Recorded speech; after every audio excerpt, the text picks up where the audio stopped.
my friends, this week, Parashas Lech Lecha.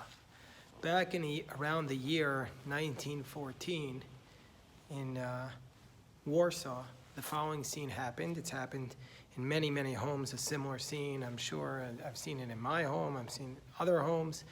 So there was Seder night, Pesach, around the year 1914 in Warsaw. There was a little boy there named Shlomo, and the boy's grandmother said, here, we're going to have wine, and we're going to pour the wine into the cup in the middle of the table. This is the cup of Elijah. This is the cup of Elijah. Elijah's going to come to every Seder and drink from this cup. So the boy was looking at it, and the uncle said, Shlomo's uncle said to him, you know, Eliyahu Hanavi's really going to come and drink from it. If you watch closely, you're going to see he's going to drink from it. And you say, look, he drank from it. That's what he said. And Shlomo remembers thinking that the sense of suggestion and expectation, that he also thought the level of the wine dropped. He remembers being convinced by just the power of suggestion by his uncle that that's actually what happened. And this experience, it happens to many of us. Many of us have had this experience in our life.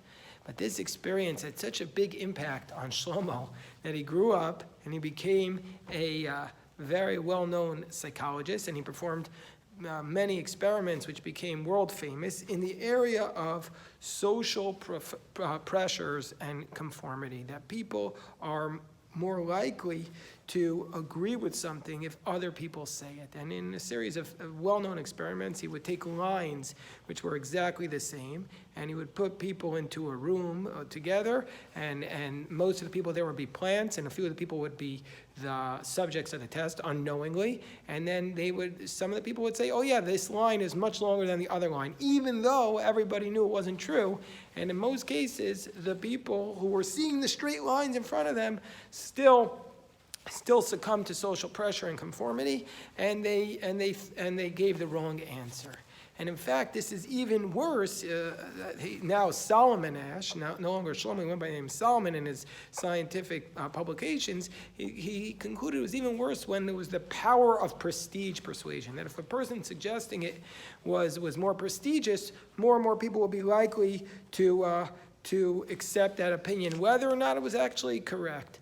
I saw these studies of Solomon Asch, of Shlomo Asch, cited by Rabbi Jonathan Sachs in his essays that he writes on the parasha, and I especially wanted to cite Rabbi Sachs this week in our Dvar Torah because I want us to daven for him to have a refuah shalema. He has taught so much Torah to the world, and he should have a refuah shalema. Rav Yaakov Tzvi Ben Liba. So Rabbi Jonathan Sachs cited this story of Solomon Asch with respect to Avram, because he says Solomon Asch was really talking about how we have to be so careful to have our own opinion and not just to conform to what everybody else says because of social pressure. And who is the paradigm of this? Who taught the world this concept of not conforming to social pressure, not conforming your opinion to social pressure? Rabbi Sachs says that when Hashem commanded Avraham, Lech Lecha, you go, he was really telling him to go and be unafraid to be yourself. Go and be unafraid to be yourself. Hashem was telling Avram that in order to serve Hashem properly, he had to be willing to stand alone in the world and share his opinions no matter how unpopular they may be, secure in his belief that serving Hashem is to not worry about conforming to social opinions, but trying to search for righteousness and truth, however unpopular those opinions may be.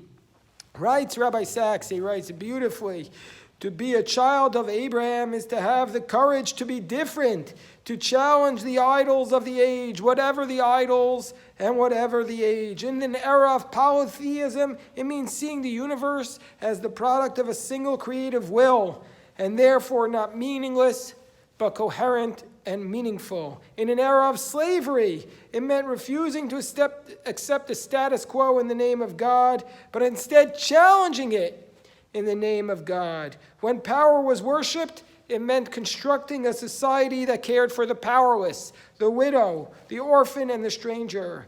During centuries in which During centuries in which the mass of mankind was sunk in ignorance, it meant honoring education as the key to human dignity and creating schools to provide universal literacy. When war was a test of manhood, it meant striving for peace. In the ages of radical individualism like today, it means knowing that we are not what we own, but what we share, not what we buy, but what we give, that there is something higher than appetite and desire, namely that call that comes to us, as it came to Abraham, from outside of ourselves, summoning us to make a contribution to the world. Those are the words of Rabbi Jonathan Sachs. This image of Abraham, of Avram Avinu, as somebody who is bold and not interested in conforming to the accepted world opinion, this is the exact same image of Avram that's painted by Maimonides, by Rambam, in his Mishnah Torah. Rambam gives us a history of idolatry in his introduction in the first chapter of Laws of Avodah Zarah, Laws of Foreign Worship, chapter 1, Laws 1 and 2, and the Rambam describes how Avram came to his understanding of Hashem and an explanation of why Hashem chose him.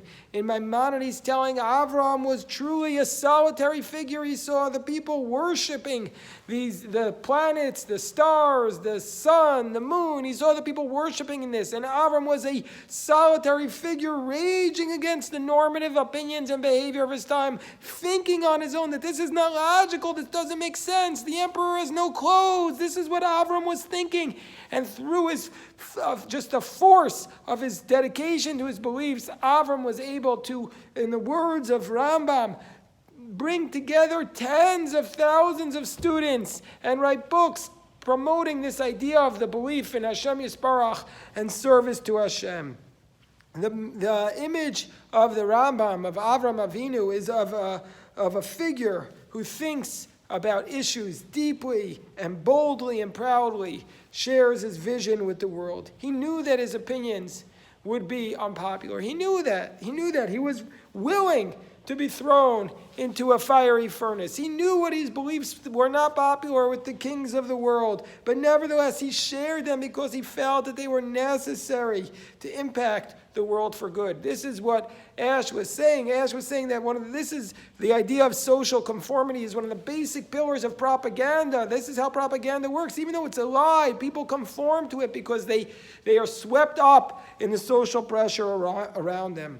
So as a result of, according to Rambam, as a result of Avram's conviction and his courageous willingness to share his opinions, he was able to transform the world. Now, there is no single source upon which the Rambam bases his opinion or his narrative of Avram's early years. The Migdal Oz says that the Rambam took it from a collection of sources from here and there.